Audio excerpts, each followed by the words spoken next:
Hare Krishna, a very warm welcome to all the devotees to our Srimad Bhagavatam study classes. Today we are going to discuss 13th chapter. We started discussing 13th chapter in the previous class. Today we will continue our discussion from 14th verse till 28th verse. And today this is our 34th class overall. And the title of this chapter is Dhritarashtra Quits Home. And today, before beginning of this class, let me issue a statutory warning.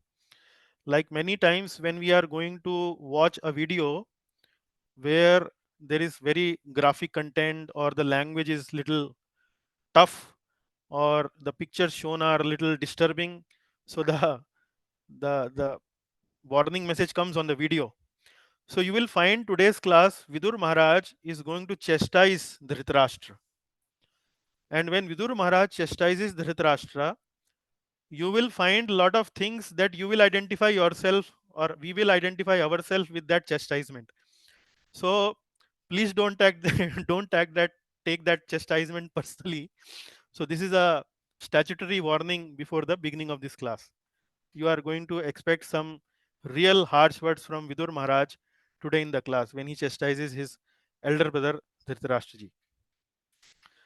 Okay, so we will start with the Mangalacharan prayers. Today Mangalacharan prayers is by Rakesh ji. Is it you?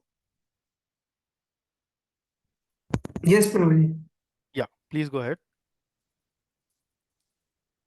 ॐ अज्ञानतिमिरन्धस्य ज्ञानाञ्जनशलाकया चक्षुरुन्मीलितं येन तस्मै श्रीगुरुवे नमः। श्रीचैतन्यमनोभीष्टं स्थापितं येन भूतले स्वयं रूपः कदा मह्यं ददाति स्वपदान्तिकम्। श्रीयुतपदकमलं श्रीगुरुन् वैष्णवांश्च श्रीरूपं सागरजातं सहगण रघुनाथान्वितं तं सजीवं साद्वैतं सावधूतं परिजनसहितं कृष्णचैतन्यदेवं श्रीराधाकृष्णपादान् सहगण ललिता श्रीविशाखान्वितांश्च हे कृष्णा करुणा सिन्धो दीनबन्धो जगत्पते गोपेश गोपिका कान्ता राधा कान्ता नमोऽस्तुते तप्त कांचन गौरंगी राधे वृंदावनेश्वरी वृषभानुसुते देवी प्रणमामि हरिप्रिये वाञ्छाकल्पतरुभ्यश्च कृपा सिन्धुभ्य एव च पतितानां पावनेभ्यो वैष्णवेभ्यो नमो नमः। जय श्री कृष्ण चैतन्य प्रभु नित्यानंद श्री अद्वैत गदाधर श्रीवासादि गौर भक्त वृंदा हरे Krishna Krishna Krishna Hare Hare Hare Ram Ram Ram Hare Hare. Very nice, Prabhuji. Yeah, please continue. ओम नमो भगवते वासुदेवाय। ओम नमो भगवते वासुदेवाय। ओम नमो भगवते वासुदेवाय। नारायणं नमस्कृत्य नरं चैव नरोत्तमं देवीं सरस्वतीं व्यासं ततो जयम् उदीरयेत्। नष्टप्रायेषु भद्रेषु नित्यं भागवत सेवया भगवते उत्तम श्लोके भक्तिर्भवति नष्टकी। कृष्णाय वासुदेवाय देवकी नंदनाय च नंदगोपकुमाराय गोविंदाय नमो नमः। Excellent, Prabhuji. Very nice. You have become an expert reciting these verses. Excellent.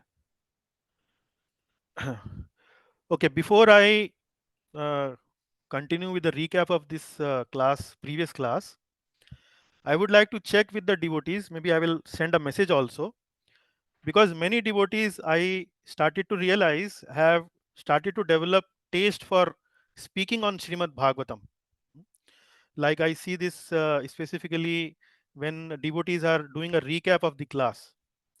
Now, in order to appreciate, recognize, encourage devotees' excitement and this taste that they are developing for Bhagavatam, I would like to propose that if we can identify, if we can, I will issue topics to the class, and then maybe the class can volunteer, anybody from the class can volunteer to prepare a 30-minute presentation on that particular topic from Srimad Bhagavatam. and Very then nice. maybe one class we can have two such speakers, and on one Sunday we don't have me speaking to you, but we only have these two devotees, 30 minutes or maybe 35 minutes, whatever. One devotee will speak on one topic and another devotee will speak on another topic. They will be given sufficient time to prepare for that class. They can in the background can also discuss with other class members. They can discuss with me also, how to prepare, what are the ideas, how can we prepare the slides, something like that. So this will give you an practice to speak. This will give you practice on how to prepare for a class, and uh, we will have a good satsang, not by me but by the devotees who are participating in the class. So I already see Vrindavaneshwari Mataji excitingly saying yes to this idea, but No, I would Yes, just like to. wanted Prabhuji. to confirm, Prabhuji, you will be there, no? Oh, no, I will listen to you. I will be in the Okay. audience, not I will be in the audience. So that Sunday I will Yeah. enjoy. That Sunday I will Okay, but enjoy with you my would. family. I will enjoy with my family, and you will be at work at in your homes. No, no, I mean to say you will be there to advise us in the end, no? Yeah, What, yeah. We how will our presentation went. not only in the end, in the preparation work also. I will Okay. whatever capacity I have, I will try to share my guidance in case there is some available. But Okay. you can prepare, you can try to prepare, and you are stuck somewhere, I can help you review your presentation, add some more points, give you some more hints. That way we can together develop a presentation. You can develop if you are able to develop on your own, that is also very good, that is actually desirable. But if Prabhuji, you are excellent idea. Yeah, very good excellent, idea.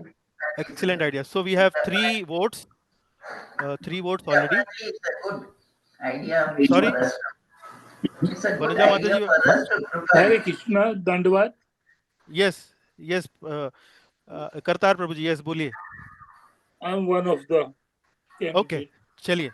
लेकिन Yes, I will what you have to definitely. speak, should be from parampara. It should be from parampara. It should not be philosophy from somewhere else. This should be Vaishnava philosophy as taught and as taught and explained by Srila Prabhupada or previous acharyas. Not it should not be our own philosophy. Ideas. That should, yeah. So that we need to be careful about. I will Okay, try my best yeah. with your So guidance, you know. yeah, I will Yes. also issue a message. I will also issue a message. Take vote of the class, and that will also give me an idea who are ready to do it. G, G, G. Okay, It ji. carries sense. It carries We'll sense. do it. We'll do it, Okay, Guruji. okay, very good. Now we go up to the recap of the class. Today, the recap service was given to Jivan Prabhu, but for some reason he was quite busy and had asked for excuse. So I had done the summary myself. So let me share the summary in this class all by myself. So as I mentioned in the previous class, we completed our discussion on chapter 12. We started from verse number 24 and then finished till verse number 36 in chapter 12, and then first 13 verses of chapter 13 we did it. And in the previous class it was about birth of Emperor Parikshit, and in 24th verse Parikshit Maharaj future qualities are being described, where he is compared with Lord Krishna, King Rantidev, King Yayati, Bali Maharaj, Prahlad Maharaj. So various qualities of Parikshit Maharaj were compared with these great personalities. In verse 26, uh, it is predicted by the Brahmanas that Parikshit will be a father to a saintly king, Janmejaya, Rajarshi, and then he will also be a chastiser of upstarts. So here the reference actually is being made of when Parikshit Maharaj later in the Bhagavatam chastises Kali. So that reference is being made. And then in 27 till 29th verse, his departure, his renunciation is described by the Brahmanas because they are predicting future of Parikshit ji. So it is mentioned that he will become detached when he will get his news of his departure within 7 days because of the curse of a Brahmana boy. And then he will develop renunciation because in those 7 days he will hear from great sage like Shukdev Goswami. So like this is the prediction the Brahmanas make, and after making the predictions, Brahmanas depart after getting suitable renunciation, good renunciation, remuneration from Yudhishthir. Then in the next two verses, 30 and 31, the meaning of name Parikshit has been mentioned. Parikshit means examiner.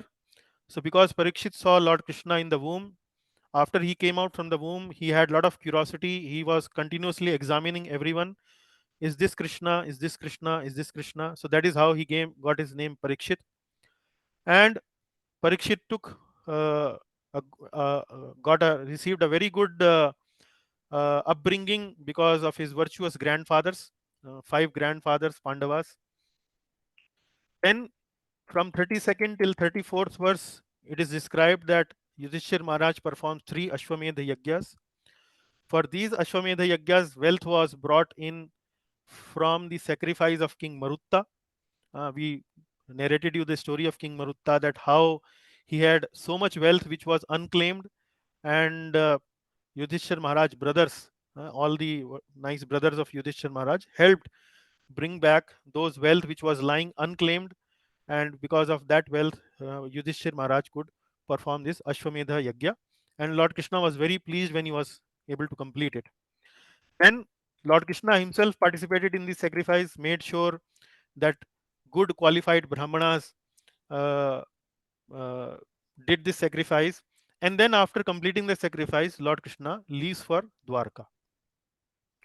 Then this was 12th chapter finished, and now the 13th chapter starts, which we are discussing right now, and this is about Dhritarashtra quitting home. So the chapter starts with the explanation by Sut Goswami that Vidur Maharaj, who had left Hastinapur just before the start of Battle of Kurukshetra, now returns back to Hastinapur. And when he returns back, because Yudhishthir Maharaj was very dear to all the members in the palace, so everyone welcomed him in the palace with a lot of joy. They were all very happy to see here their favorite uncle coming back to the palace of Hastinapur. Then we further discussed that Yudhishthir Maharaj also very warmly, with a lot of affection, with tears in his eyes, welcomes Vidur Maharaj. And then they discuss various matters. Then this is described that what kind of matters they discussed. First of all, Yudhishthir Maharaj recollects that how Vidurji had protected their family from the various dangers in the when they were young, and so on. And then he also inquires about his travel, which pilgrimages you have been, how did you eat there, what was the kind of arrangement there. Then he appreciates him as a Mahabhagavat. He says that you are like a holy place personified, and why it is so, because you carry the Lord in your heart, that is why the holy places are holy. We discussed this verse also in the short while ago. Then he also inquires about the Dwarka Vasis, those Dwarka Vasis who are always eager to serve Lord Krishna. How are they doing? Now, what had happened is that when Lord Krishna had departed to Dwarka, he went along with the Yadus. Now, meanwhile, when Vidur Maharaj had got this information from the holy place that his Yadukul members had fight among each other and they had killed, and then Lord Krishna also had departed to the spiritual world. So, although Vidur Maharaj gave all the other information to Yudhishthir Maharaj, but he did not give this information to Yudhishthir Maharaj because it was not a very palatable information. So we discussed in this verse that it is because mentioned in the Niti Shastra that when we speak truth, we need to speak palatable truth. Now today in the class you will see when Vidurji speaks truth to Dhritarashtra, that truth is not at all palatable. He will call Dhritarashtra with so much harsh words. So you will see that how Shastra describes one teaching at one place, but uh, at the same time at a different place altogether teaches a different thing. So we need to understand the context. when Vidur Maharaj is speaking and chastising Dhritarashtra, he could do so because he had that kind of a relationship with Dhritarashtra, where Dhritarashtra could hear that kind of harsh words from Vidur because they had that kind of chemistry. They were brothers. Vidurji was quite close to Dhritarashtra, and he was speaking. Dhritarashtra could understand that he was actually speaking for my benefit. But we should not imitate in the name of, like Vidurji is speaking bold truth, naked truth to Dhritarashtra, we should also be able to do so. So we need to be able to balance between the different teachings of Shastra at different places with using our wisdom. And that is what growth in spiritual life actually means. Uh, at what place, how to behave, in what degree to behave, and all that we need to understand. So that is also, I think, very useful when you will see how Vidurji chastises Dhritarashtra. So this is the overview map, and we have covered till this second theme, conversation between Yudhishthir and Vidura. Now we will try to complete the next two themes, 14 to 17 and 18 to 28. Here, Vidura's purpose of staying in Hastinapur. We will have a good discussion on this. Quite some important teachings there. And Vidur chastises Dhritarashtra. So these uh, 11 verses are really very hard hitting verses, and as I mentioned in the beginning of the class, statutory warning, please don't take it to your heart. Here we will see that Bhagavatam is speaking like a guru. Guru means heavy. He's speaking like somebody who has authority, who is speaking like nothing doing, just need to listen to this, what happens. So Bhagavatam teaches in multiple styles, teaches like a teacher, teaches like a guru, teaches like a friend, and teaches like a lover. So all styles you will see in Srimad Bhagavatam. For this session, which is 18 to 28, you will see Bhagavatam is teaching more like a guru, very heavy words. So let us start the discussion. So before we start the discussion, I will request for 3 volunteers today who would You help said me. I'm there. May I, I Prabhuji? I will be I will be Prabhuji. I Manish can ji, do it, Vidya Prabhuji, ji. if you like. Okay, Mataji. Okay, Manish ji, Vidya ji, Vrindavaneshwari Mataji, and Anand Prada Where? Mataji. Okay, Mataji, 4 we have. I think we needed 3, but because otherwise you don't get a lot of verses to recite. So Vanaja Mataji, maybe we'll employ you in the next class. Okay, so we start with Manish ji. Manish ji, please read the 14th verse. Yes. Thus Vidura, treated respectfully by his kinsmen, remained there for a certain period, just to rectify the mentality of his eldest brother, and in this way bring happiness to all others. Hmm. So thus Vidura treated respectfully by his kinsmen. So we just now studied that Vidura had returned and he was very respectfully treated. And he remained there for a certain period. Why? To rectify the mentality of his eldest brother. Who is the eldest brother? Dhritarashtra. So you can see in the picture, left hand side is the picture of Vidur, and on the right hand side you will see Dhritarashtra with blind eyes. So why, when Vidura was staying at the palace of Yudhishthir Maharaj, he had not come there mainly to enjoy the hospitality of Yudhishthir Maharaj, because now the person whom actually I would used to favor has become the king. Now I should return back to Hastinapur and take advantage of the hospitality he will offer to me. I am already his elder and very respected by him. So let me take his hospitality. So with that feeling, he did not return. He returned mainly to bring his elder brother back on the righteous path of righteousness, because he was kind of not doing it. Vidurji already had taken Vanprastha ashram, because when he had left from Hastinapur, he had left just because he had retired from the active life.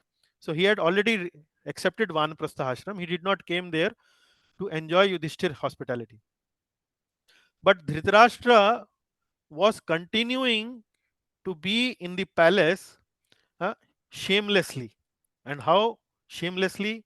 Because Dhritarashtra had already schemed together with his brothers, together with his brother-in-law, and many others, to oust Yudhishthir Maharaj to drive out Pandavas from the kingdom of Hastinapur. And now, after all the sons, relatives, or everything has been taken away in the battle of Kurukshetra, now the kingdom is also taken away by Yudhishthir Maharaj. Dhritarashtra was shamelessly accepting Yudhishthir Maharaj's opulent hospitality. So Yudhishthir Maharaj was keeping his old uncle Tauji at his home. That is acceptable on the part of Yudhishthir Maharaj. He is his elder, and Yudhishthir Maharaj is honoring, giving respect to his elder uncle. That is completely acceptable. But for Dhritarashtra, after doing so much Shadyantra, after doing all those scheming, to still accept and getting defeated in the battle of Kurukshetra, still accept that opulent hospitality of his nephew is something really which is not acceptable. huh? So Dhritarashtra was accepting it because he was thinking that there is no other alternative. Where will I go? I'm already old. huh? Uh, at least this kingdom belongs to me. Yudhishthir is my nephew. I mean, he's keeping me. He has no problem keeping me. Let me continue to live. What is the difficulty? So that is why he's thinking a lot in his own selfish manner. Now, because Vidur was an enlightened soul, uh, he would speak, it will be pleasurable to others. So, it is mentioned in this verse, uh, and in this way bring happiness to all the others. In this way, bring happiness to all the others. What does it mean? Because when Vidur was kind of instructing Dhritarashtra, other people in the palace were also trying to understand what Vidurji is speaking to Dhritarashtra. And because Vidur Maharaj was a self-realized soul, he was speaking from the Dharma, from Dharma Shastras. He was speaking something which was very, uh, as per the principles of religion. It was very pleasurable for all the others to listen to what Vidur Maharaj was saying. So that is what it means. In this way, bring happiness to all others. Now, Prabhupada ji gives a very nice statement at the end of the purport that he has provided to this verse. Prabhupada ji says at the end of the purport that spiritual knowledge works when heard by realized souls, and it awakens us from our spiritual sleep. So, Prabhupada is saying that when we hear from self-realized soul, from Mahabhagavat like Vidur, or Mahabhagavat like Prabhupada, or maybe other many advanced devotees, when we hear from them, then because their voice has the conviction, has the love, has the potency, has the devotion for the Lord, it actually acts on our subconsciousness, it acts on our heart, on our heart.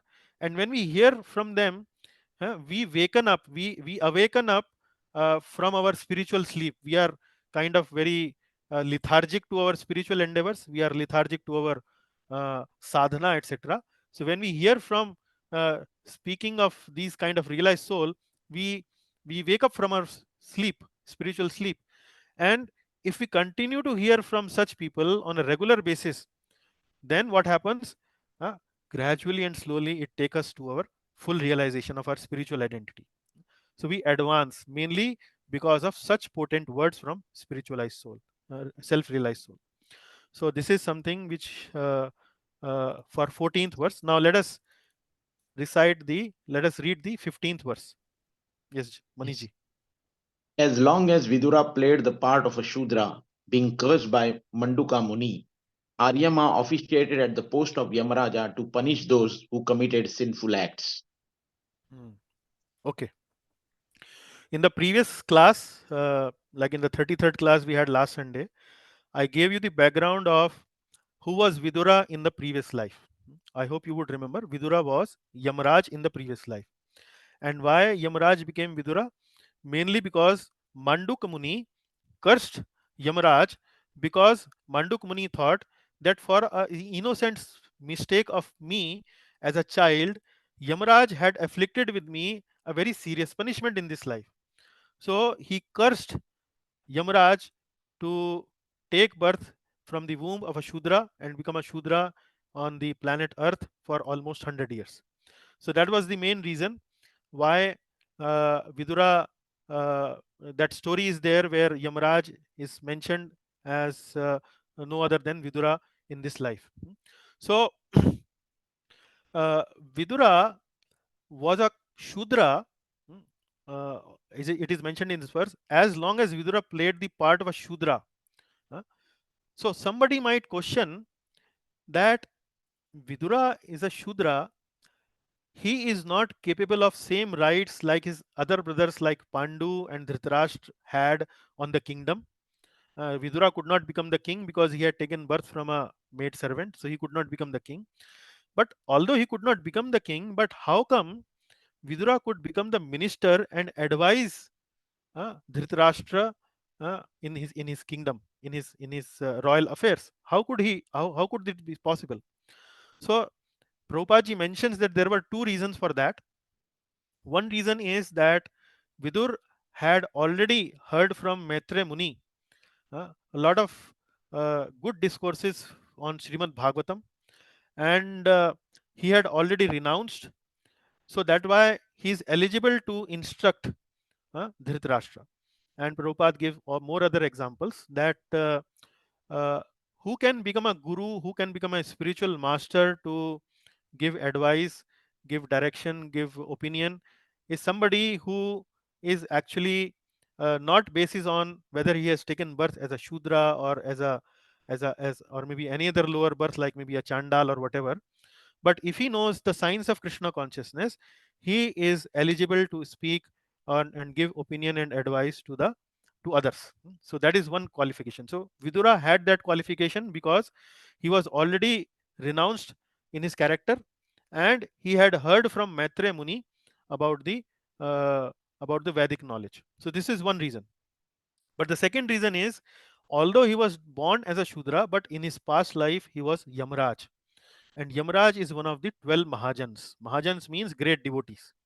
So 12, there are 12 Mahajans there in the Vedic literature, and Yamraj is one of those. So that is why, although he had taken birth as a Shudra, but he was fully qualified to give guidance and instruct uh, Dhritarashtra. Also, Prabhupada mentions in the purport that sometimes it happens that Lord, as well as the great devotees of the Lord, take birth in a lower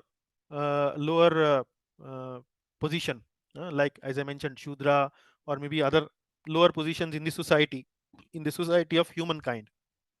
But and Prabhupada gives an example that even Lord also sometimes take birth in a lower species. For example, Varha avatar.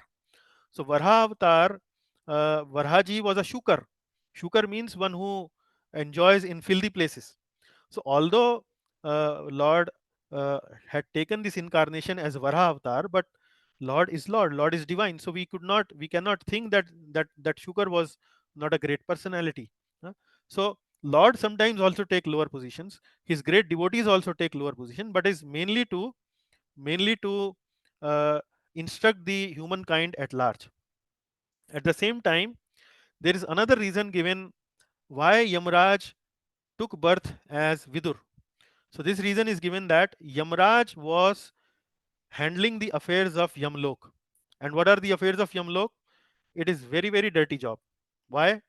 Because it is always 24/7 giving punishment to all the sinful people who are brought before Yamraj. So Yamraj had to work overtime because there are more sinful people than pious people in this world. So most of the time he is running overtime.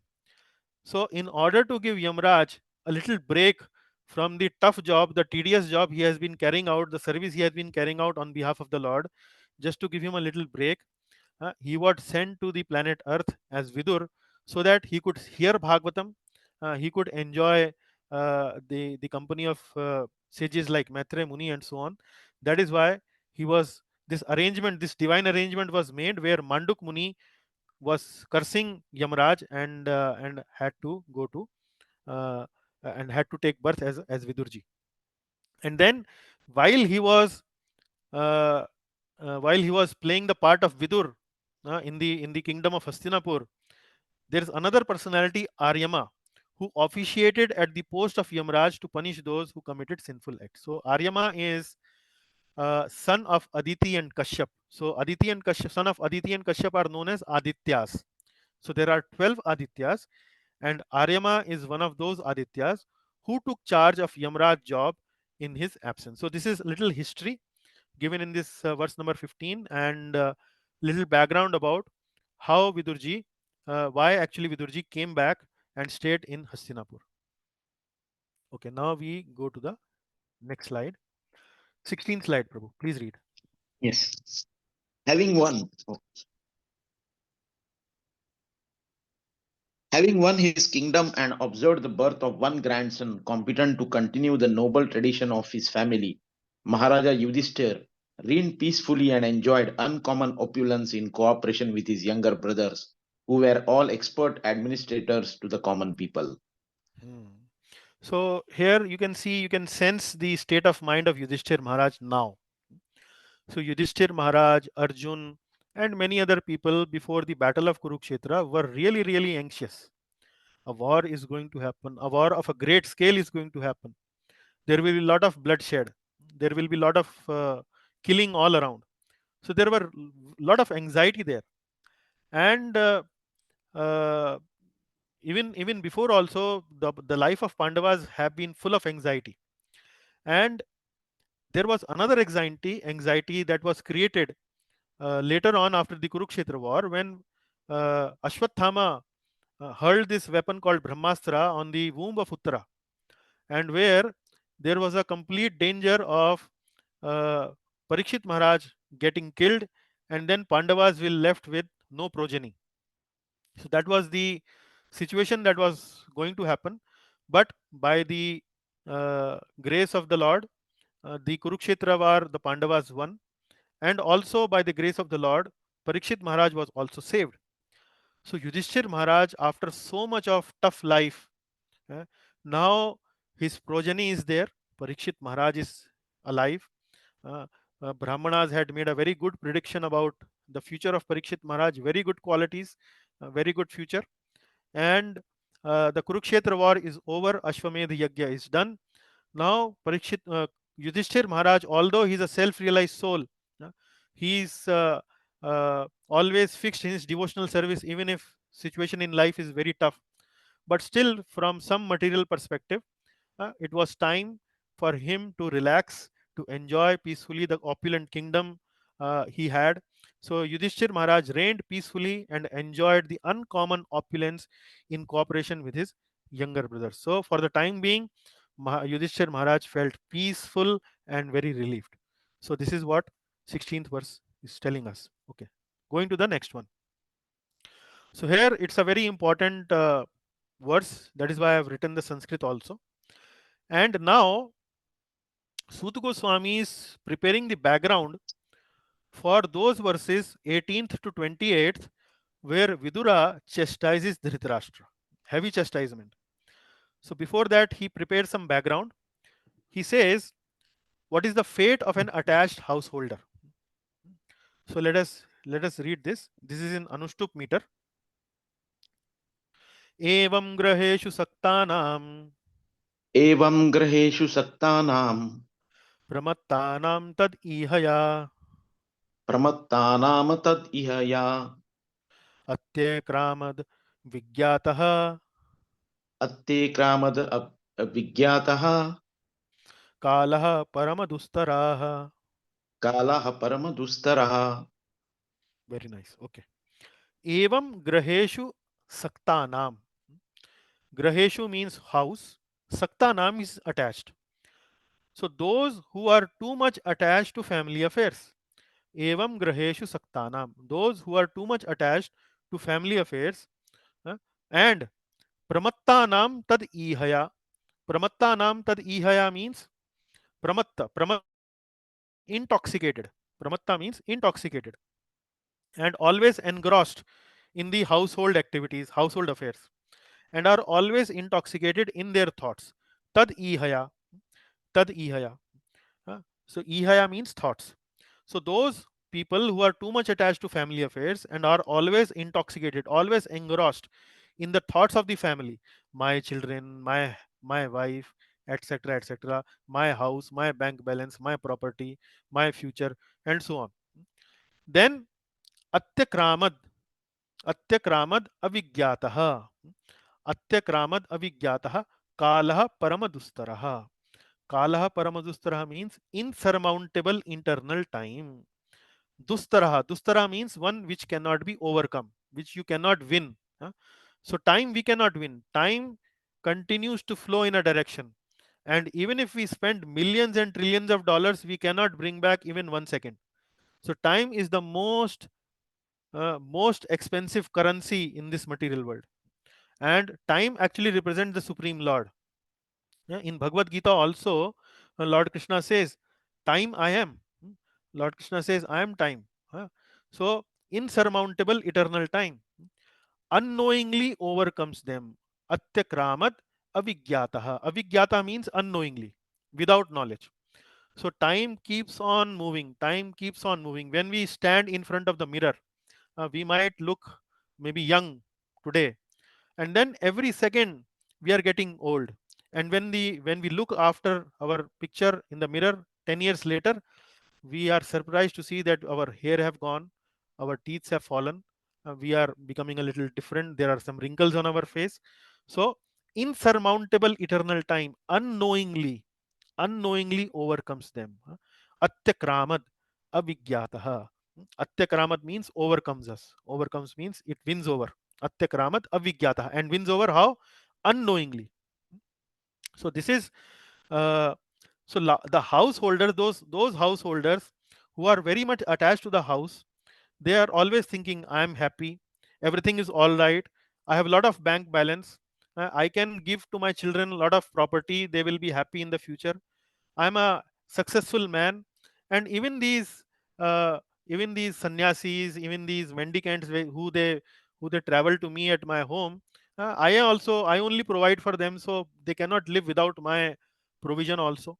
So I'm actually very very good. But such a person actually always remain oblivious to the time factor. Everyone remains oblivious to the time factor. And uh, this time is supposed to be utilized to solve the problem of the life.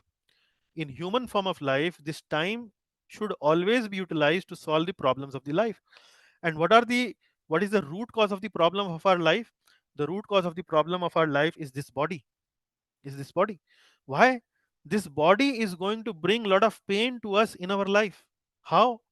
Old age, disease, and death. We don't die, but the body becomes old. We don't become old, like our soul doesn't become old, but our body becomes old. And because of old age, there are a lot of challenges. Uh, then there are a lot of diseases that come because of this body. And every time there is a disease, we have to manage that disease, and sometimes these diseases could be very serious. They give a lot of pain. And then death, which is very fearful for people who are very much attached to this materialistic life. So time has to be utilized for understanding what is our purpose in our life. Understand that root cause of this problem is this body.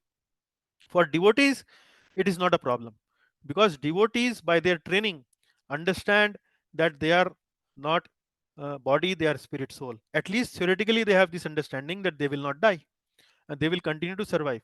Even though, although by hearing regularly, sometimes we also don't able to realize it. So it may be a little difficult even for devotees, for some devotees, but at least when we try to learn about these facts of spiritual life, there is a lot of reduction in our anxiety what will happen to us in our future, like that. So this is what it is mentioned, that fate of attached householder is, they are they don't realize that time actually unknowingly, chupke se, uh, stealthily, chupke se, they have overcome them. Uh, Time has overcome them. So Prabhupada ji writes that this verse is not meant for Yudhishthir Maharaj. This is mainly in preparation of the chastisement that Vidur Maharaj is going to uh, unleash upon his elder brother Dhritarashtra. This is mainly to prepare for that purpose.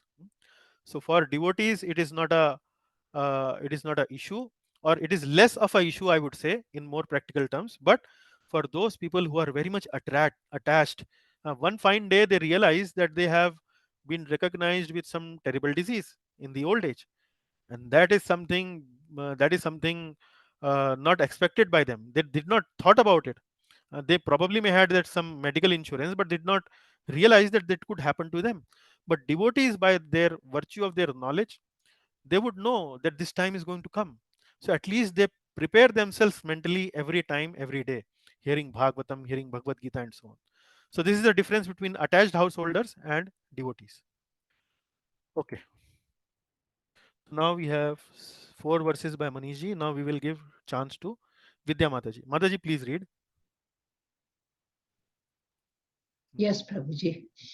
Mahatma Vidur knew all this, and therefore he addressed Dhritarashtra, saying, "My dear king, please get out of here immediately. Do not delay. Just see how fear has overtaken you." Hmm. Mahatma Vidur knew all this because he was a self-realized soul. He understood the importance of spiritual science. Now his chastisement starts. So you will find that the chastisement is a little milder in the beginning, but becomes very hard as the chastisement develops. So first of all, it is a little sarcastic. How? He's addressing Dhritarashtra as king. Oh Rajan, my dear king. But is Dhritarashtra really the king now? No. Who is the king? Yudhishthir Maharaj is the king. Yudhishthir Maharaj won this battle of Kurukshetra, and now he is the king of Hastinapur. Dhritarashtra is no longer a king. But Dhritarashtra had the mentality to become attached to the post of the king. And we know the history of Mahabharata. Yeah, how Dhritarashtra was born as the eldest child. Because he was born as the eldest child, he was supposed to become the king. But because destiny would have it, he was born blind, and because of this, he was ruled out to become the king, and his younger brother Pandu became the king. But still, some good luck was there with Dhritarashtra. Pandu died untimely, and then because of his untimely passing away, Dhritarashtra became the king. And when he became the king, he became very much attached to his post. Not only he became attached to the post, but rather he also wanted his son Duryodhan to become the king after he retires. Although Yudhishthir was elder to Duryodhan, so Duryodhan was even much more wiser. Yudhishthir was much more wiser than Duryodhan also, and everybody wanted Yudhishthir to become the king. But he, the meaning is that Dhritarashtra was too much attached to this post as a king. So Vidurji sarcastically comes and addresses Dhritarashtra, my dear king, oh Rajan. And then he starts his chastisement. Please get out of here immediately. What kind of a person you are? Just get out from this place. Uh, Now, why are you not? Why are you not going out? Because it seems that you are now used to enjoy this royal opulence. Huh? In this life, after the battle of Kurukshetra is over, you seem to be attached a lot to this royal opulence. In our experience also, many times we see, in our experience also many times we see that people are very much attached to their families. Maybe some grandfather is saying that I will die only when I will have a stick in my hand that will be given to me by my grandson child. There are some people who like to see that, who have a wish like that. So they just want to continue to live long and long, just to see their family members, their family keep on growing and growing. I want to see my grandson's marriage. I want to see my children settled. They will worry about their children, they will worry about their grandchildren, like that. So Prabhupada ji writes in the purport uh, that nobody in this world can be a king. Who can be a king? Only time can be a king. And everybody is a servant of this eternal time. Nobody can be a king in this world. He is bound to be a servant of eternal time. So, how big you king you may be in your life, but ultimately you have to agree to the will of the time that will act upon you unknowingly, that will act upon you for sure. So, that is the meaning of the verse 18. Okay, we move to the next verse, which is 19th verse. So please chant together with me. Yes, Pratikriya na Prabhuji. yasyeha Pratikriya na yasya कुतश्चित् कर्हिचित् प्रभो kutasich karchit prabhu स एषा भगवान् कालः chaisha bhagwan kala सर्वेषां न समागताः. sarve samna samagrta. Okay. Pratikriyana yasyeha कुतश्चित् कर्हिचित् प्रभो. Pratikriyana yasyeha कुतश्चित् कर्हिचित् प्रभो. What does it mean? Pratikriya. Pratikriya means cannot be remedied. Cannot be remedied. There is no treatment of it. There is no solution to it. Na yasyeha. Pratikriya na yasyeha. For this frightful situation which you are in, that time is acting on you unknowingly, uh, and for sure it is acting on you insurmountably. There is no remedy to it. This frightful situation cannot be remedied by any person in this material world. Kutaschit karhichit prabho. Oh, my dear sir, prabho, my dear sir, my dear master, uh, nobody in this world can actually remedy this frightful situation which you are in. Hmm. And then sa esha bhagavan kalaha sarvesham na samagataha.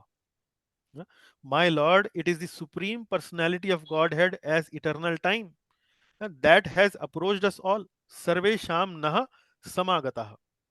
This time factor, which is representative of God in this world. So the Lord actually manifests His will. So uh, Lords want to implement His will in this world.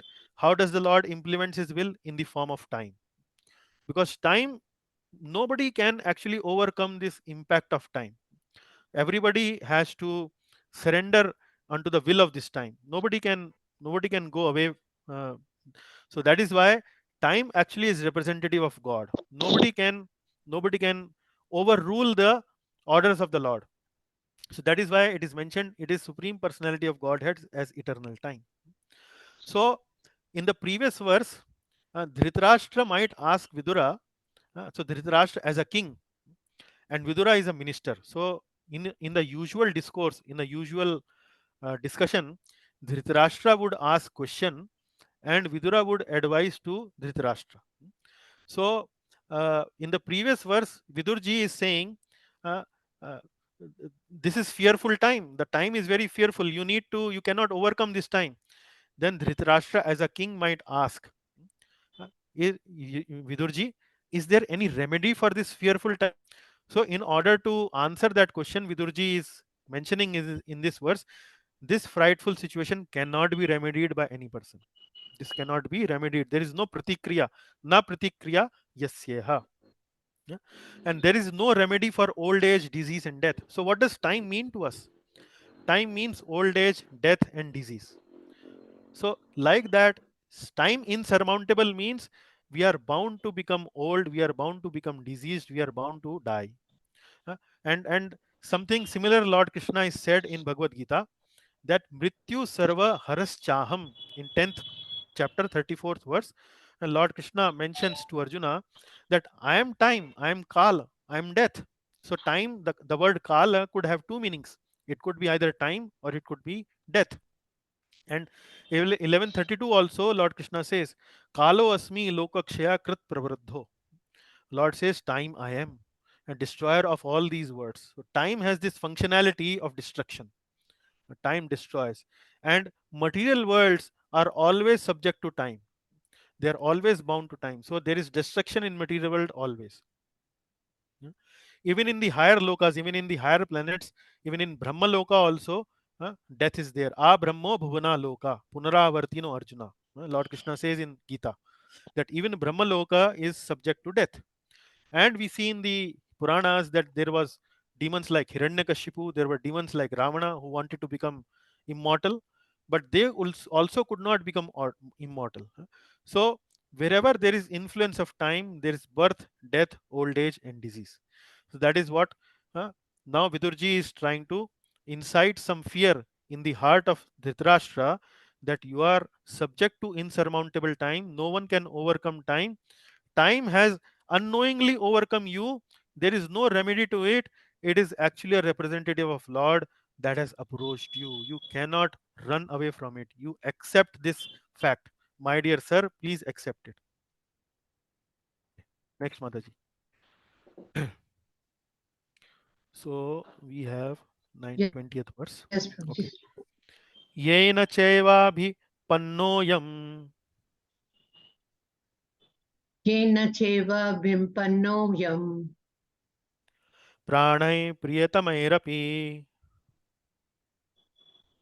prane priyatamar api jana sadyo vid, viyujyeta jana sadyo vyujeta किमुतान्यैर् धनादिभिः. kim uttanir dhanabhidibhin धनादिभिः, very good. Okay. Uh, dhanabdibhin.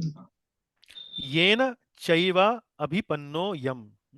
Yena means this supreme time.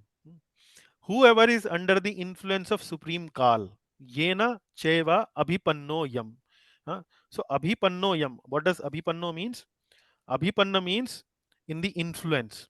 Whoever is under the influence of supreme Kal, eternal time, प्राण है प्रियतमैर अपि जनः सद्यो vyujyeta. Whoever is under the influence of this time, what he has to do? Prana hai priyatamair. So what is most dear to a person? If you ask a person what is most dear to you, you have a bungalow, you have a lot of property, you have a big bank balance, you have a lot of cars, you have a big post, probably you are the prime minister, and then you have this life. So, what do you think? If I take your life, will that be more precious to you, or if I take your car, will that be more precious to you? So, what do you think the person is going to say? Certainly, he is going to say that his life is most precious. So, similarly, it is mentioned, prana hai priyatamair api, more must surrender his most dear life. So, whoever is under the influence of Supreme Kal must surrender his most dear life. And then, Kim utanyer dhanadibihi. Kim utanyer. So today also we learned this verse. Kim utashisha. Martyanam kim utashisha. Do you remember this verse? The last verse Yes, that we remember, 1813. yes, Martyanam kim utashisha. So kim means what? Uta means speak. Huh? What to speak? So Kim uta means what to speak of Anyer Dhanadibhi. What to speak of other assets like dhana, like wealth, honor, children, land, home, adibihi. Adibihi means etc. Wealth, etc. Then what to speak of wealth, etc. So again, uh, power of time is being emphasized here by Vidurji. So in the purport, Prabhupada ji mentions a very interesting line. And I was reflecting upon this line. What he mentions is that about this word Kal. Kal means time, or maybe it could also means death. अनेक कवियों ने काल के प्रभाव के विषय में विलाप करते हुए कविताएं लिखी हैं. He is saying that many poets have written beautiful, or I would say lot of poetry on this theme of Kal. So it reminded me of one Bollywood song, and I would quickly like to, just for your entertainment purpose, quickly like to reflect upon that Bollywood song.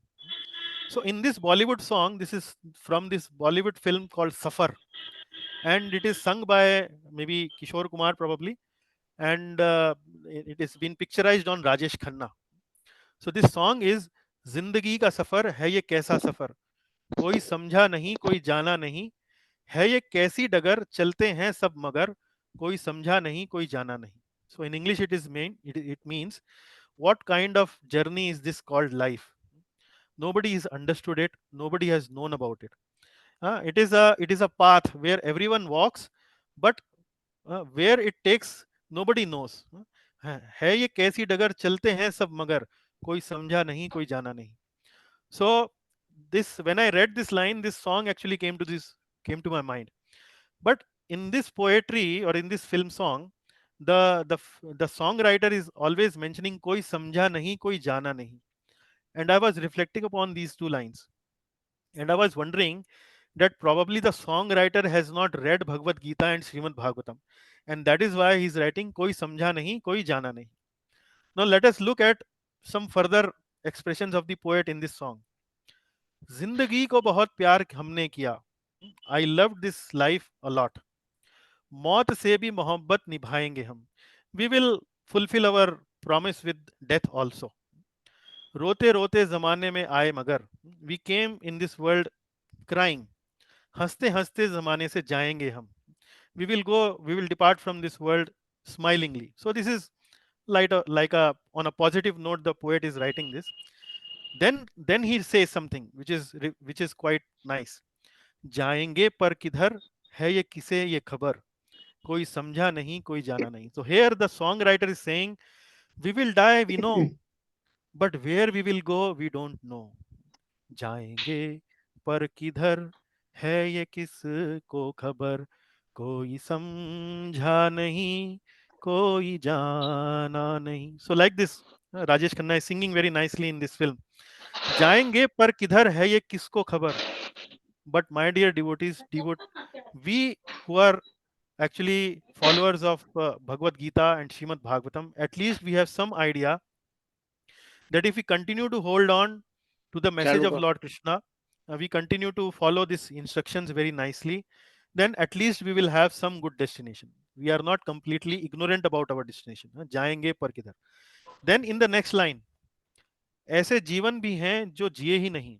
There are some lives which are not lived, जिनको जीने से पहले ही मौत आ गई, who actually could not live and before they could live they died. फूल ऐसे भी हैं जो खिले ही नहीं. There are some flowers which could not even blossom, जिनको खिलने से पहले फिजा खा गई. The time factor actually devoured these flowers even before they could blossom. Now the next line, which is the line which I want to share with you, है परेशान नजर थक गए चारागर. So what does this charagar means? Doctors. Charagar means hakim. है परेशान नजर थक गए चारागर. So in this film, Rajesh Khanna is detected with cancer, and he's reflecting his emotion in this song that है परेशान नजर, I am too anxious, and then my doctors also have got actually tired. कोई समझा नहीं कोई जाना नहीं. So now he's trying to say why I am getting this cancer, why everyone is so bewildered, nobody understands it. But we devotees of or followers of Bhagavad Gita and Bhagavatam understand that we tend to get these difficult situations in our lives because of our past karma. So like this, I felt sharing this song with you because Prabhupada mentions it. अनेक कवियों ने काल के प्रभाव के विषय में विलाप करते हुए कविताएं लिखी हैं. So I hope you enjoyed little this discussion of this song. Okay. So now we go to the 21st verse. So Mataji, this is your last one. Please read. Your father, brother, well-wishers, and sons are all dead and passed away.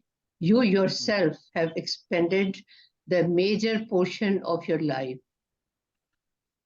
Your body is now overtaken by invalidity, and you are living in the home of another. Now you will see Vidurji is increasing the temperature of his chastisement. So earlier he's only talking about time, insurmountable time, and you cannot overcome this time. So these things are being talked. Can somebody mute? There's some disturbance. Yeah. Okay. Thank you. So he is increasing the temperature of chastisement. So Dhritarashtra might say, death will take away everything, Okay, you are saying that if I die, death will take away everything, uh, my wealth, my all other properties, etc. It will take. What is the proof? So Yudhishthir Maharaj is anticipating it, and he's saying, your father died, your brother died, your well-wishers died, and your even your sons are all dead and passed up. So father, who was the father of Dhritarashtra? Vichitravirya. Vichitravirya was the father of Dhritarashtra, and he passed away even when they were small children. Dhritarashtra, Pandu, they were small children. Then Vichitravirya passed away. Then his brother Pandu also died earlier, at a young age, leaving behind young children. His well-wishers, a lot of his people who were supporting him in the Kurukshetra war, they were also died in Kurukshetra war. And not only the people of his earlier generation, the people of his own generation, but the people whom he loved so much of his next generation, they also died, like his sons, Duryodhan, Dushasan, and his 100 sons, not only one or two, he had 100 sons, all dead and passed away. So Dhritarashtra was kind of a very experienced person in the matter of death. He has experienced death to the degree probably not many people would experience it in that way. But despite having experienced death in such close manner, still he was shamelessly not feeling, I would say, detached from the opulent life of a kingdom. That is why Dhritarashtra is being chastised by Vidur Maharaj, that everybody in your life died, who was close to you, and you have expended the major portion of your life. Your body is now overtaken by invalidity, and you are living in the home of another. So somehow Dhritarashtra was thinking that, I don't have any other option. Let me continue to live. Anyway, Yudhishthir is very respectful to me. But Vidur was trying to tell himself, tell Dhritarashtra that you should not be thinking like this, my dear sir. You should be thinking in a more dharmic way. One should protect oneself by his good deeds, by his doing good karma, by acquiring Lord's mercy. uh, like we have this saying, dharmo rakshati rakshitaha. So when we perform the dharmic karya, when we perform dharma, uh, the dharma actually protects us. It is not that you will continue to live this opulent life, you will be protected. No, uh, you will only be protected by dharma. So that is what Vidurji is trying to emphasize upon Dhritarashtra. And here, uh, so he is trying to say that you should now, it is now time to develop some vairagya. Because of reminding him of all these death and all other things, he's saying that it is time to develop some vairagya. Now let me share with you, there are four type of vairagyas. There are four type of vairagyas. One vairagya is called Shamshan Vairagya. Shamshan Vairagya is when somebody passes away which is close to us. For the time being, we feel a lot of Vairagya. We feel that this life is of no good use. What is there? Anyway, everything is going to be end one day. So what is the need of all this acquiring wealth and so on? But after we go to the Shamshan, cremate the person, comes back from the Shamshan, after 2-3 days, we are back to our normal materialistic life. So this is Shamshan Vairagya, which lives for a very short moment of time. Then the second type of Vairagya is known as Markat Vairagya. Markat Vairagya means the monkey renunciation. Monkey renunciation means which only externally looks like a renounced life. Monkey does not wear clothes. The sannyasis, there are some sannyasis also who do not wear clothes. They also live in the forest. They also survive on kandamul phal. They also live in a lonely life. The monkeys are also look like sannyasis in some respect, but internally they have deep desire for sense gratification, enjoying with the she monkey.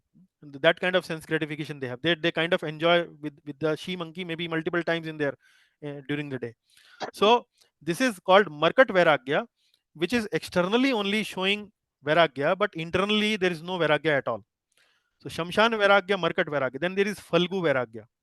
Falgu Vairagya means a useless Vairagya. Useless Vairagya means without uh, abstaining from matter, abstaining from matter, even at the cost of our own health, our own spiritual life, and so on. So, for example, people may say that I don't eat food, I don't speak. Uh, by that, they may kind of renounce certain activities, but internally they may have a lot of desire to eat food.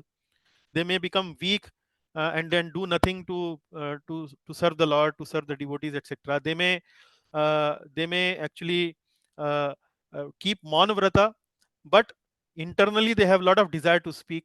So this is called Falgu Vairagya, thinking that everything is matter and not using them out of immaturity. So this is Falgu Vairagya. But then the fourth type of Vairagya is called as Yukta Vairagya. Yukta Vairagya means where we utilize everything in the service of the Lord. We see everything as part and parcel of the Lord and utilize everything which is part and parcel of the Lord in the service of the Lord.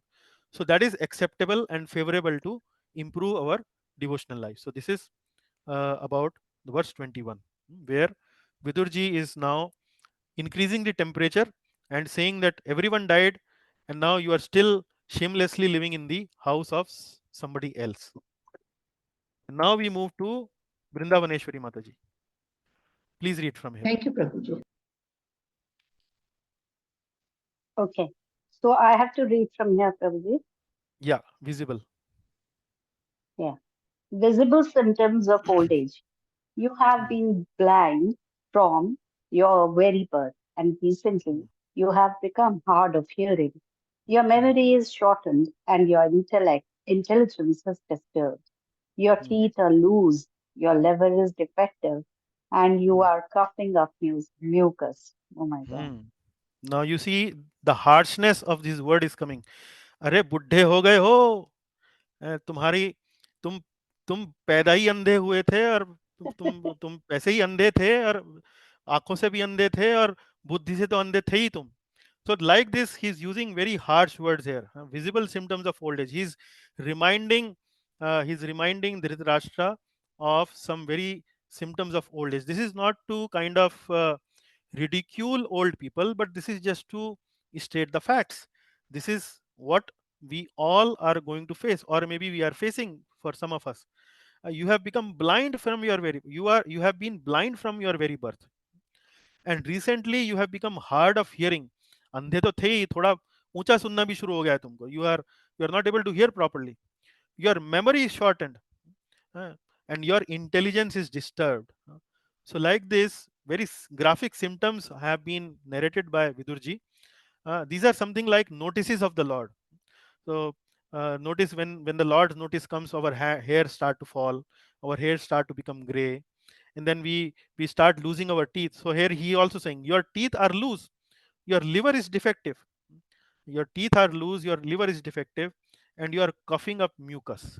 So like this, so these are sadhus like Vidura who are trying to remind us of our eternal duties, of our spiritual duties. So Dhritarashtra was completely forgetful, completely oblivious of his spiritual duties. So Vidura, who had actually that kind of a relationship with Dhritarashtra. So it is not that we today, after hearing this class, may go to our parents or maybe go to some old person and then start speaking this verse number 22 to them. No, that is not the way we should do it. But the point is, uh, Vidur could do it because he had that kind of a authority relationship with Dhritarashtra. So it all also depends upon what kind of a relationship we enjoy with people. So sadhu, the another meaning of word sadhu means to cut. So sometimes sadhu resort to very harsh language, very cutting language, mainly to cut our attachment with material life. So something similarly, what Vidurji is doing here. But those who are false sadhus, false sadhus, they would come mainly for the purpose of attracting some money with us, extracting money out from us. They might speak some sweet words just simply to attract some donation from us. But Vidur was not that kind of a sadhu. He was a self-realized sadhu. He was a real sadhu, and 100% thought of the benefit of his elder brother Dhritarashtra, and that is why he's speaking such cutting words. So Vidura, from verse 22, 23, 24, like that, he is now teaching renunciation in the next 5 6 verses to his elder brother. Okay, please read it. Yes, yes, Pandit. Astonishing urge to live. Alas, how powerful are the hopes of living beings to continue his life. Verily, you are living just like a household dog and are eating remnants of food given by Bhima. Now, you would see in the previous verse, he called him अंधा, बहरा, हैं, पागल हो गया है, दांत टूट चुके हैं, liver खराब हो चुका है. Everything he has told to him in the previous verse. Now he will once again increase the degree. Now he is calling him household dog. Abhe kutte, something like this. Uh, you are living just like a household dog, and are eating remnants of food given by Bhima. भीख में दिए हुए भोजन को तुम खा रहे हो. You are just living on the mercy of your uh, of a person like Bhima. Now why Bhima is mentioned here? Bhima mentioned here because Bhima killed two of his favorite sons. Dhritarashtra, two of his favorite sons, Duryodhan and Dushasan. Both were killed by Bhima. And even though Bhima killed these two people, Dhritarashtra is still accepting food from the hands of Bhima. So after such humiliation, Dhritarashtra still want to live. So this is what astonishing Vidura, that see how strong is the urge to live. Even after accepting such humiliation, this person still wants to live. It is something for some people. Although we may continue to hear this lesson from Bhagavad Gita, I am not the body, I am a spirit soul. I am not this body, I am a spirit soul. But for some people, although we may have theoretical knowledge, but we still don't have the realized knowledge. So probably Dhritarashtra was such person who probably may have understood that yes, Duryodhan was wrong, Yudhishthir was righteous. I was favoring Duryodhan because of my undue attachment with him and so on. Although he knew everything, but still because of the astonishing urge to live, he was continuously living with his nephew Yudhishthir Maharaj. So like this, you can see how cutting are these words, calling him blind, calling him household dog, with all kind of very harsh words he's being called upon. Okay, 24th Mataji, your uh, Yes, next verse. Yeah. degraded life. There's no need to live a degraded life and subsist on the charity of those whom you tried to kill by arson and poisoning. You also insulted their married wife and usurped their kingdom and wealth. Yeah, so there are certain incidents mentioned here. So you try to do all kind of harm to these people, and you are still shamelessly trying to live with them. What kind of a degraded life you are trying to live? You try to kill them by poisoning, by arsoning. Arsoning was Varnavrat. Poisoning was giving poison to Bhima. Then Draupadi Chirharan, married wife, that you try to insult. You were there as a king. You could have stopped what all was going on. You usurped their kingdom and wealth. uh, Cheatingly you engage them in the game of dice, and then try to get their kingdom and wealth. So all kind of cheatings you have done, but still you want to live. What kind of a degraded life you are trying to live? Prabhupada in the purport makes a very nice statement. Prabhupada writes that 5,000 years ago probably there was only one Dhritarashtra, but today in this world we have many Dhritarashtras, and probably one Dhritarashtra in every household. And then next life he makes a statement that if you look in political circles, every political leader seems to behave like a Dhritarashtra. He doesn't want to leave his political party unless people kick him out, or unless death comes, or somebody kills him. So this is what Prabhupada expands upon the meaning of this verse number 24. Okay, Mataji, your last one. Yes, sir. Kripana, miser, despite your unwillingness to die and your desire to live, even at the cost of honor and prestige, your miserly body will certainly dwindle and deteriorate like an old garment. Hmm. So here the word used for Dhritarashtra by Vidurji is Kripana. Kripana. So what where, does this Kripana word reminds you any verse from Bhagavad Gita? Karpanya स्वभाव Very nice, very पृच्छामि nice. त्वां धर्म Yes. सम्मूढ़चेता. So Karpanya dosho. Karpanya dosho means uh, a Kripanata has come to my mind, O Lord, O my dear Lord. I have become miserly. I have been overcome by miserly weakness. So this is what Arjuna says to Lord Krishna in 2.7. Miserly weakness means Kripanam actually means one who is a miser, one who is stingy about the subject matter of self-realization, one who starts to become selfish. That is called Kripana. Selfish means trying to enjoy his material desires. So for Arjuna, what was the material desire? To see his relative alive, even at the cost of dharma. So that is why Arjuna says, I have been overcome by this miserly weakness. Now, uh, opposite of Kripana is Brahmana. Brahmana means one who is liberal, one who is careful about self-realization. That is why that is known as Brahmana. So Dhritarashtra is called Kripana here because he is not at all showing about self-realization. No concern about next life, no concern about the higher purpose of life. No, shamelessly living in the house of somebody who defeated them, uh, who killed his own favorite children, accepting food from somebody who killed his own favorite children. So he's not showing any interest in self-realization. So that is why uh, Vidurji is saying that death is inevitable. Can't you see this and prepare yourself for next destination? Like this, uh, Vidurji is trying to invoke some good sense in his elder brother. And in Vedic life, we would see that people actually would timely retire. There are many examples. For example, we could see the example of Parikshit Maharaj. When he was cursed to death, he retired immediately, although he could have countered the curse. Then Dhruv Maharaj, he ruled very righteously throughout his life, and then at the right time he retired.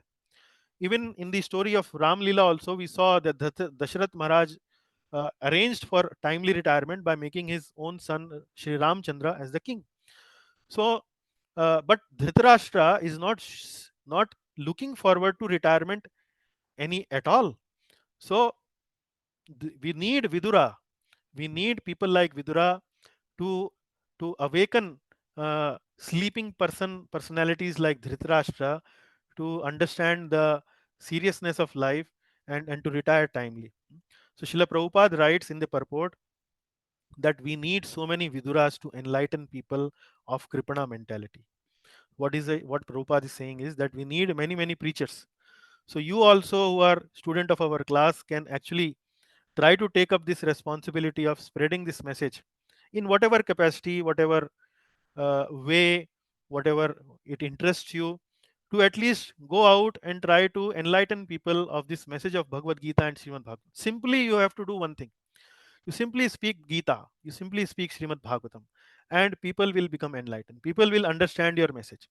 If you speak it with sincerity, if you speak it with the faithfulness to the message of Parampara, people will understand it and it will have an impact. You please try to understand it.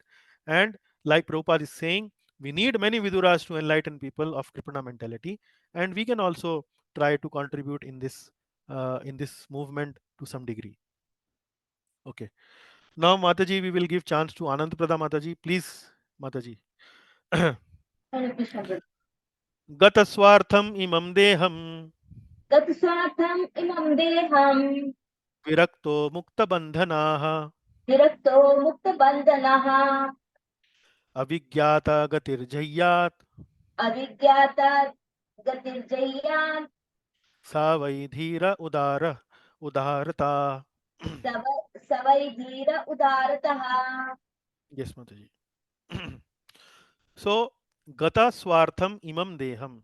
When the body has become useless, gata swa artham.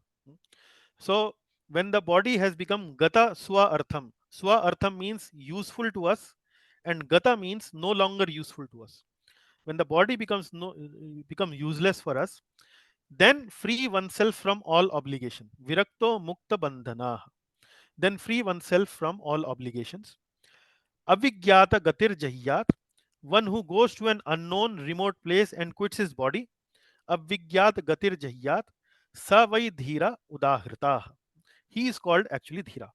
So this is one kind of renunciation people may consider, that when they think they are of now retirement age, now they can retire from their life and then they can go to some unknown place, pass the rest of their years at that unknown place, and then peacefully leave the body, quit the body. And such a person, Vidurji is saying, he's called dhira. He's dhira. So you will find Vidurji is now describing few types of renunciates. So one is called dhira. Now let us see what he is saying in the purport. Mataji, please read from here. One cannot give up a comfortable family life due to his affectionate relation with wife and children. Self-realization is obstructed by such undue affection for family, and if anyone is at all able to forget such a relation, he is called undisturbed or zero. Yeah. So some people may have a lot of undue attachment to the family. Undue attachment to the family is good. Having affection to the family is good, but undue attachment is not good, because in undue attachment we become forgetful to our real purpose of life, which is self-realization. We continue to continue to be attached to our family and forget our actual business, which is self-realization. So Prabhupada is writing here that if someone is able to overcome this undue attachment, such person is known as dhira or undisturbed. Okay, next one. This is, however, the path of renunciation based on a frustrated life. But stabilization of such renunciation is possible only by association with bona fide saints and self-realized souls, by which one can be engaged in the loving devotional service of the Lord. Yeah. So this kind of renunciation where one becomes frustrated with the family life and overcome this attachment and then leaves it. This is something which is known as uh, renunciation based on frustrated life, and that is where it is being mentioned as dhira. But an advanced form of this renunciation is where there is no frustration. There is no frustration. And how do we overcome this frustration? There is a positive aspect of renunciation. And how do we develop that positive aspect? That positive aspect is developed by association with bona fide saints, self-realized souls, which one can be engaged in the loving devotional service of the Lord. So in one renunciation there is no devotion, there is only detachment from family life. But in the second bullet point, the kind of renunciation or the advanced renunciation is being mentioned here is there is detachment, but there is also attachment, positive attachment to the devotional life, positive attachment to the Lord. So that is much better renunciation, much better renunciation. Now Dhritarashtra does not have positive attachment to the Lord. So what kind of renunciation is being discussed here? Is being discussed here the renunciation of a dhira, where he's kind of being uh, encouraged to leave attachment of his family life and then renounce. Now there is no time for him to develop attachment with the Lord by doing devotional service, by associating with devotees. Now there is no time. So Vidura is saying that you cannot take positive attachment, so at least renounce your family life and become dhira. That is what is being mentioned here. Okay, now this is in the 27th verse, the advanced uh, type of renunciation is being mentioned. So Narottama. So what is the better renunciation? That is taken by Narottama. And who is that Narottama? Please read with me. Yaswakat parato veha Yasvakat parto veha jatar nirveda atmavan jatar nirveda atmavan hridi kritva harim gehat hridi kritva harim dehat pravrajet sa narottamaha. pravajetsana rottamaha. Yeah. So here Narottama is being described. In the previous verse, dhira is described. Dhira means renouncing out of frustration, having detachment from the family out of frustration. But Narottama, he also is detached. He also is detached, but he has attachment also. From whom? From the Supreme Lord. Let us see how.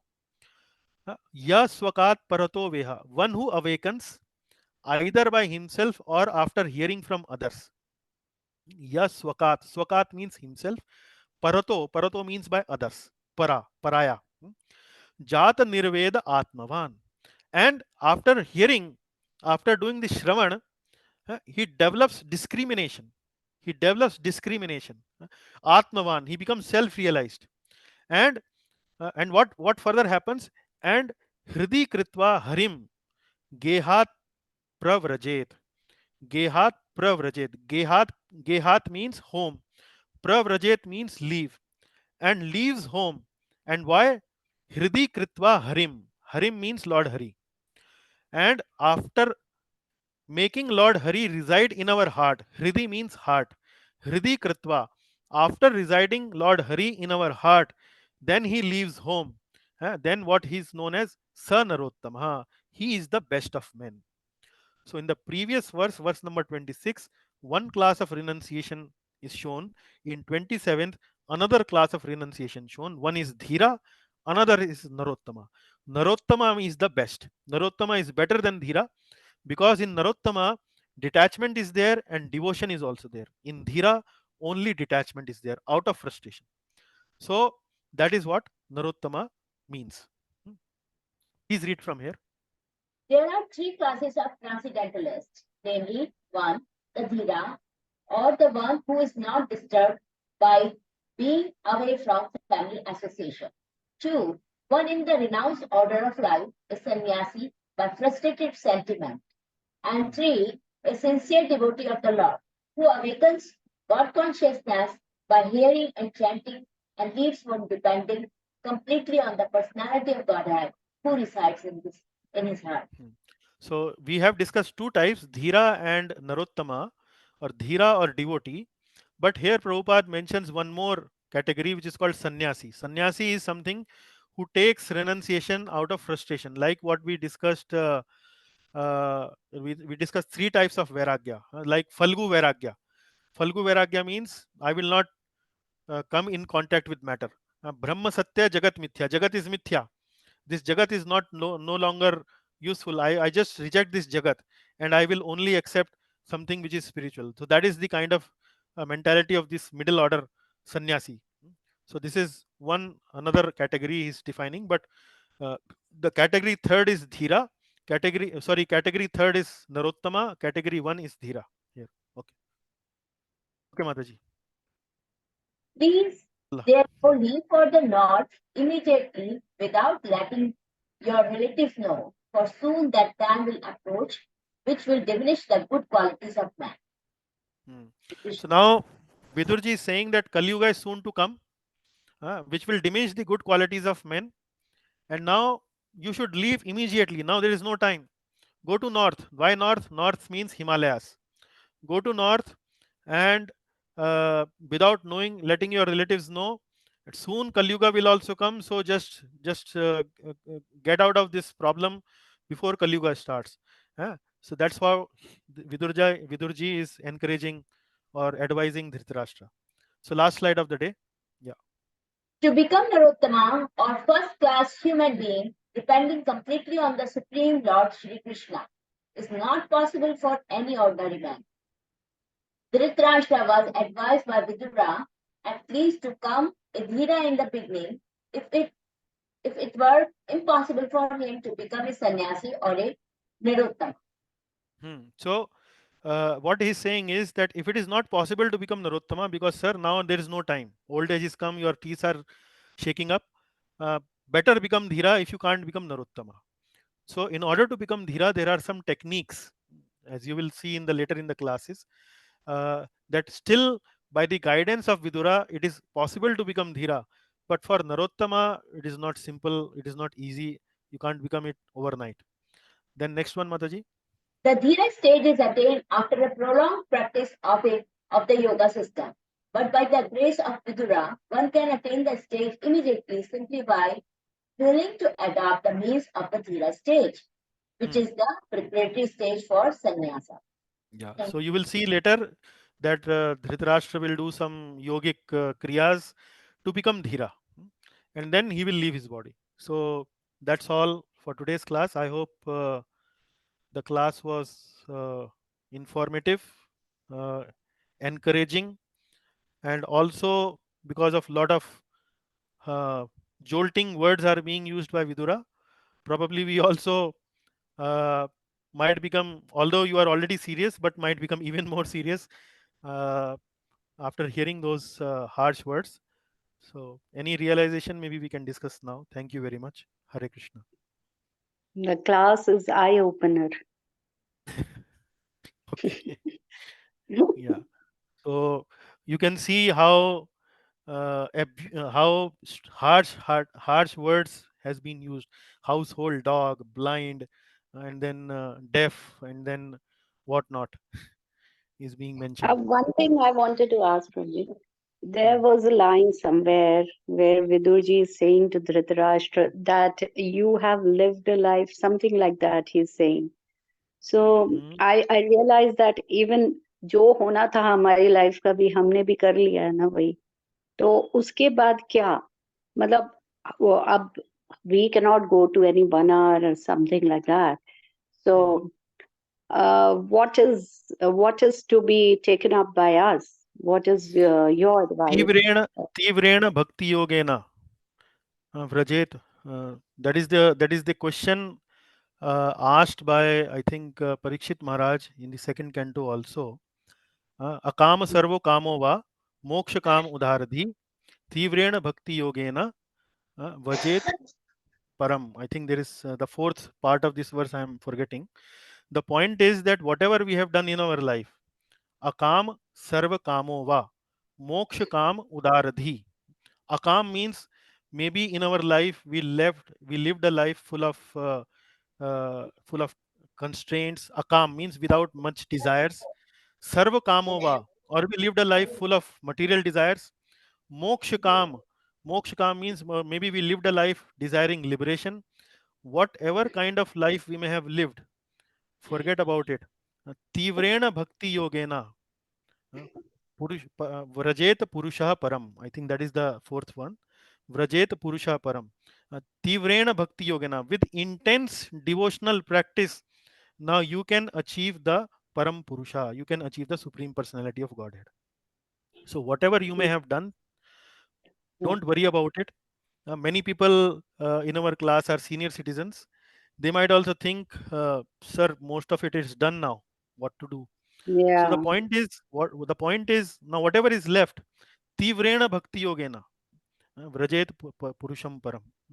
Tivrena bhakti yogena. So you chant, you do whatever possible in your capacity to attract the mercy of the Lord, and the Lord will take note of your sincerity. That's what okay. But Sukhdev sometimes, Goswami said. yeah, Hmm. sometimes जैसे the life that we have lived, the Hmm. habits are developed and they are Hmm. hard to give up. Like Hmm. Dhritarashtra, he's finding it so difficult to give up. Hmm. He wants to Hmm. live like a king. Hmm. So I sometimes feel this is happening with me as well. I don't Hmm. want to give up my man, pratishtha. How to Hmm. give up? वो Mataji, in devotee's life, mercy of the Lord has a big role to play. So we should understand that by our own endeavors, we cannot actually do much. Hmm. yeah, But when we do endeavor, when we do a sincere attempt, that attracts the mercy of the Lord, and that is our hope. thank you. Yeah, Thank and you. that is You've our hope. given me a lot of hope now. Yeah, Thank you so that much. is our hope. Like two fingers. We are in Yeah, Damodar month already. Two fingers. yes, One finger yes, means our endeavor. Second finger is mercy of the Lord. So even Yashoda Maya tried to bound Lord Krishna with lot of effort, but she was not successful. Only when the Lord agreed to be bound, she was successful. yeah, So similarly, yes, don't worry about achieving the Lord. No, only worry about what to do next in Krishna's service. in the service of the devotees, in the service of the spiritual master. What to do next? That's all you think. And then Right. leave the rest to the Lord. He will decide. If service is so enjoying, then what is the need for thinking of liberation? If reciting Krishna Katha is enjoying, if listening Krishna Katha is enjoying, you are already in Vaikuntha. So why Yeah. to bother about whether we are going or not going and so on? If we are even in this world, maybe again next time we are in Bangalore or in Muzaffarnagar or whatever, Yeah. having this opportunity to recite Bhagavatam, associate with devotees and so on, then that is good enough. Yes. Thank you. Yeah, okay. Hare Krishna, Prabhuji. Yes, Prabhuji. Hare Krishna. I have some doubts about Vidura's role. Hmm. I don't know how much I know, but whatever I know, it appears that he had some duplicity in his character, and Mhm. chiefly because he was the minister in his elder brother's cabinet. Why on Hmm. earth could he not convince him? He is now almost abusing him or insulting him to go away. No, Where no. was he when He tried to convince Dhritarashtra right from the day one. Now the situation is that there is now no hope. There is no now because Dhritarashtra had lot of attachment in the past, visible attachments like Duryodhan, Dushasan, kingdom. It was difficult for Vidura to convince him. Even Duryodhan actually insulted Vidura, and that's how Vidura left. Why he insulted? Because Vidura was trying to was trying to counsel Dhritarashtra of the very same thing at that moment of time. Stop your son. Don't let this war of Kurukshetra happen. Every time he was giving good counsel, he was not listening because attachments were there. Even now, the attachments are there. When everything is finished, the attachments were even stronger at that time. So Vidur was always a noble soul. He was always trying to give good counsel, trying to bring peace in the family, trying to bring everything to a good situation. But the attachments are so that people don't listen. And this is the example. The Shastra teaches us by both positive examples and negative examples. The Dhritarashtra example is negative example. That is what we should not be doing. And Vidura example is that is something which we should look forward to. So it is not and that now he's kind of abusing him. No, it is he's kind of showing using very harsh words because he has the authority over Dhritarashtra. He has that kind of a relationship with him. He could even call him those names. number two query is how was this Shudra? He is the king's brother. Hmm. He can no longer be a Shudra right now. Because it took birth from a Shudrani, a maid servant. Although his Then father was Vyasdev. how was he a brother to these people, Pandu and all? Sorry, Prabhuji, His can you mother was repeat? a friend. Mother Hello? was a maid servant of Ambalika. Ambalika was the queen, Okay. and he was the maid servant because Ambalika, when Vyasdev came to Ambalika and looked at her, out of fear, she closed her eyes, and that's why Dhritarashtra was born blind. And when this news went to Satyavati, she said that now I am not going to send Ambalika. She is very frightful. So she sent one good maid servant who was quite gentle in nature. And Okay. Vyasdev, when he looked upon the maid servant, she got pregnant with Vidurji, and that's how he was born. Because of the social custom that time, a son of a maid servant could not take up to the royal throne. But Okay. as you Okay. know, we have discussed he was Yamaraj. He was very wise. Vidur Niti actually is very popular, very famous. Vidur Niti, Okay. Chanakya Niti, Brahaspati Niti. These Nitis are very famous. So Okay. Uh, yeah, All a very complicated, messed up relations, this, that, yeah. there. Mahabharata is not black and white. Mahabharata is not black and white, but certain characters Okay. are black and white. So Vidur is a devotee, so you can call it quite a white character in that sense. Right. in Okay. general. Thank you. Thank you. Okay, Ji, thank you very much. So, thank you. Hare Krishna. Okay, Hare Krishna. Hare Krishna, Prabhu. Okay, Ji. So, we will stop here. Hare We'll Krishna. Okay, next Sunday there will not be any class. I will be traveling for Kartik Parikrama to north. You also, people are invited to Kartik Parikrama in Vrindavan with our uh, beloved spiritual master Indradimna Maharaj. In case you are available, free. I will be in Vrindavan from 10th of November till 16th of November. From 5th of November till 10th of November, we will be in Jaipur together with our spiritual master. So, in case you happen to be around that geography, around that places, most welcome to join maybe for a day or maybe for longer period. Okay, so next Sunday we won't have class. Next to next Sunday we may have class in case I don't feel a lot of tiredness after coming from Parikrama. In case I feel like preparing for it, we may have that class. So next Sunday no class. Second Sunday tentative. Most likely we will have it. Yeah. Okay then. Hare Krishna. So Thank you, Prabhuji. Hare Jayanti Mataji. Hare Krishna. Hare How Krishna. are you doing? Yeah, I'm Okay. doing well. Every day, every week, I'm attending your class now, Yeah, Prabhu. yeah, I know, I know you are attending. Yeah, I know. Yeah. And today example of Rajesh Khanna's song was good. Good. You liked it? Okay. I was thinking people So, might think he's singing Bollywood songs in Bhagavatam class. no, I was also surprised that you're seeing films also. No, I used to sing that song a lot. I really enjoyed that Okay. song. Even I have seen So all those films, Prabhu. yeah, yeah. Hare Sorry, Krishna. Dandavad. Thank you, Dandvat Prabhu. Prabhu. Yeah, thank you, Mataji. So who was speaking? Vanaja Mataji? मैं करतार बोल रहा था.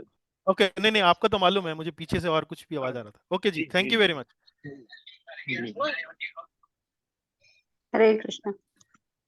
Hare Krishna Mataji. Thank you. Hare Krishna.